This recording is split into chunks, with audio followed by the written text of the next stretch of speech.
Albus Dumbledore. Dark and difficult times lie ahead. Soon we must all face the choice between what is right and what is easy. But remember this. You have friends here. You're not alone. Okay. His real name is not Albus Dumbledore, but Michael Gambon. Don't worry, we'll get there.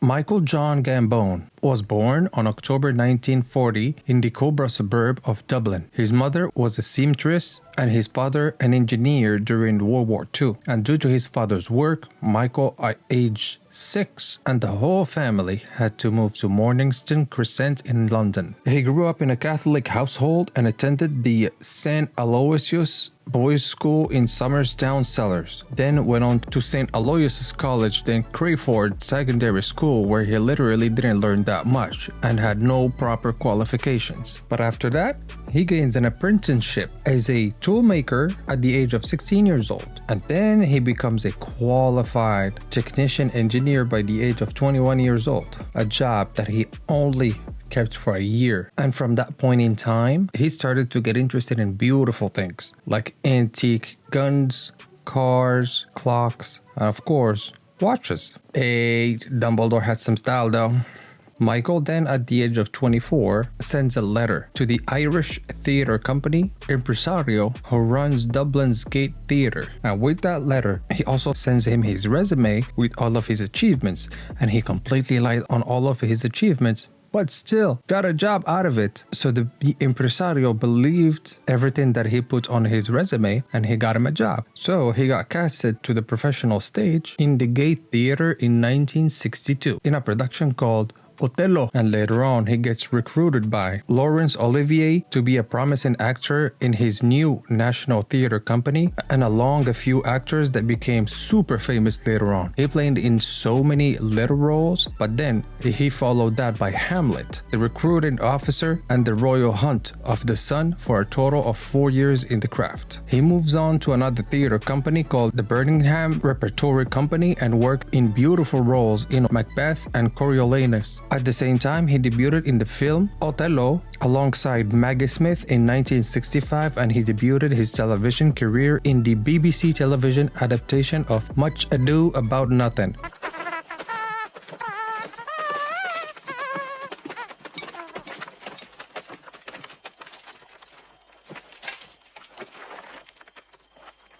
As The Watchmen number 4, followed by Softly Softly in 1965, Public Eye in 1968, then The Borderers from 1968 to 1970 with a recurring role in a Canadian series called The Challengers in 1972. We can even see him in the British horror films Nothing But the Night in 1973 and The Beast Must Die in 1974. When the moon is full, the beast must die. During those years, something wonderful happens in his life at the same time.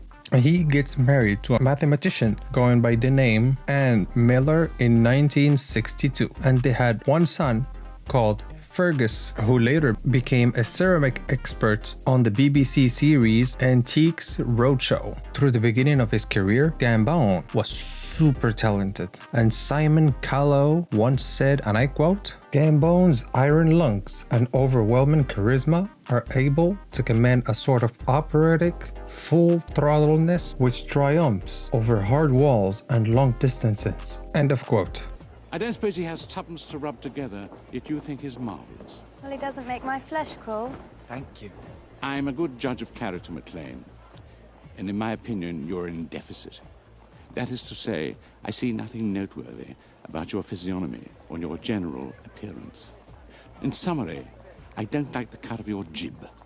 Good night to you, sir. Rebecca. His voice is very powerful. And in between the 80s and the 2000s, Michael Gambon went on to make many, many more things, such as, and I hope you're ready for it, in theater, he did The Life of Galileo, a revival of A View from the Bridge, Shakespeare, Betrayal, Old Times by Harold Pinter, Mountain Luggage, David Hare's Skylight, which got him a Tony Award nomination for Best Actor in a Play. When it comes to movies and television shows, he was in the British drama film Turtle Diary, The Singing Detective, which got him his first British Academy Television Award for Best Actor, then an ITV adaptation of 12 of George Simon's book, The Cook, The Thief, His Wife and Her Lover, Look Who's Coming to Pinner, The Gambler, Toys in 1992, Dancing at Lunyaza, Plunkett and McLean, The Insider, Sleepy Hollow, Wives and Daughters, which got him an award for Best Actor. And while going through so many sets, movies, and TV shows, Gambon brings a woman on the set by the name of Philippa Hart, which was much younger than him by like 25 years, to the set of Gosford Park in 2001. And he presented her as his girlfriend, and when the affair became public, he moved out of his own home that he shared with his wife so that he could go and live with the mistress now. That became the girlfriend, and that he had even 2 kids with. So in total, Gambon has 3 sons, 1 with his wife and 2 with the mistress that became later on the girlfriend. Then the 2000s hit, and Gambon is at the top of his craft. He played in so many theatrical plays and acted in so many roles in television and movies, but then he still needs more. He needs to act way more. So in 2001, he starts with a movie called Gosford Park, and that film got him an award for Outstanding British Film, followed by Open Range, The Caretaker, Endgame, Perfect Strangers, and Path to War. And finally, Harry Potter from 2004 to 2011. Michael Gambon played the role of Albus Dumbledore,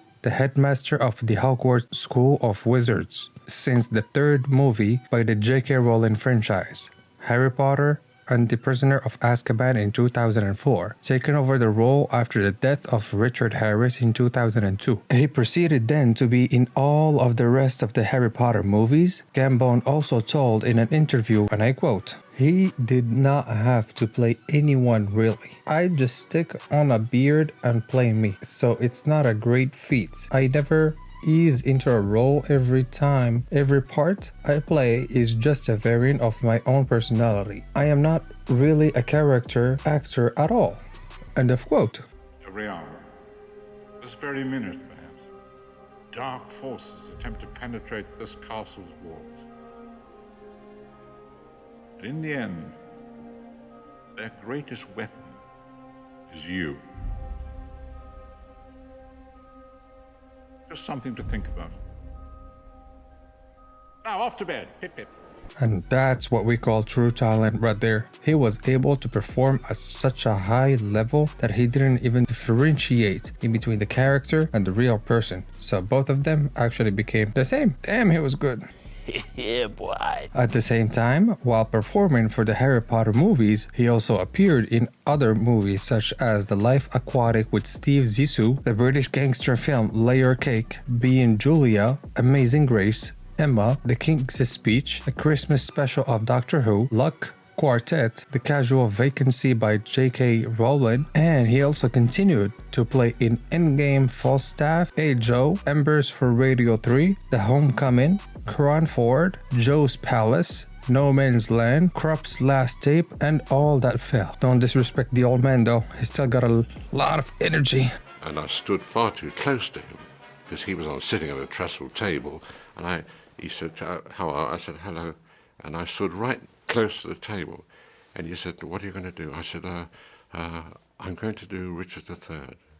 And he said, he said, "Which part?" I said, "Richard III." Gambon performed voices over for a series of Guinness advertisements featuring penguins, and he appeared as a narrator in the British version of Crod Mandoon and the Flaming Sword of Fire, followed by the voice of the Prophet in a video game called The Elder Scrolls Online. Then in early 2015, Gambon actually comes out and announces that he has problems memorizing his scripts for his plays, so he actually decided to stop going acting different plays and just focusing on his movies and TV shows instead. He continued on with Sky Atlantic's Fortitude and the voice and narrator for the Coen brothers in Hail Caesar. He also appeared in Dad's Army, Judy, and Cordelia, but still, due to his memory problems, he feels like he cannot act and perform anymore. Gambon was nominated and he actually won so many prizes throughout his lifetime. He also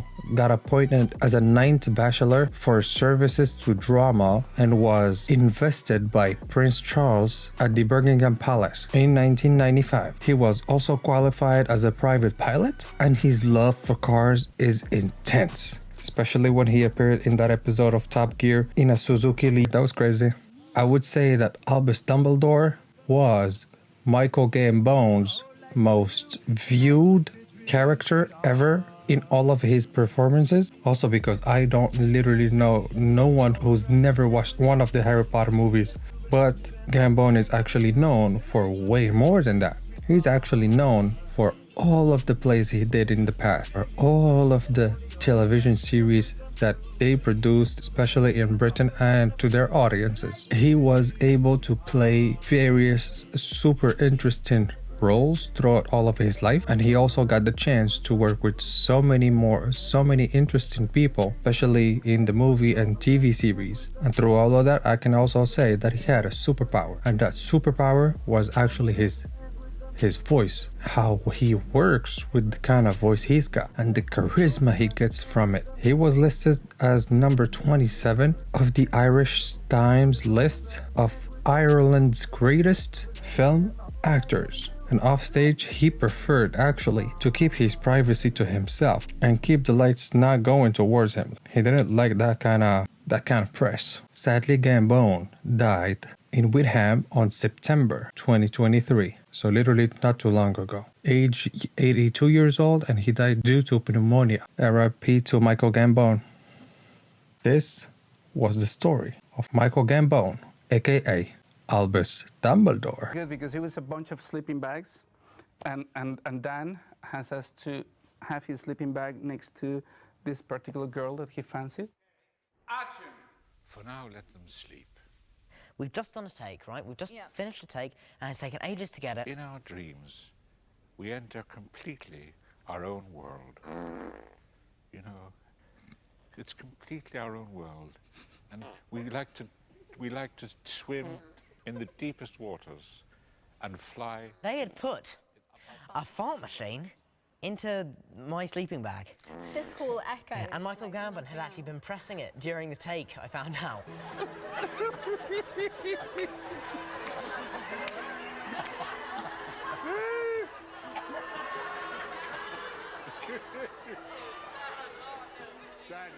Thank you for staying until the end of the video, guys. And if you like the content, let me know down in the comments below by typing your favorite spell from Harry Potter. And don't forget to like and subscribe, hit that notification bell, and I will see you next time. Expelliarmus.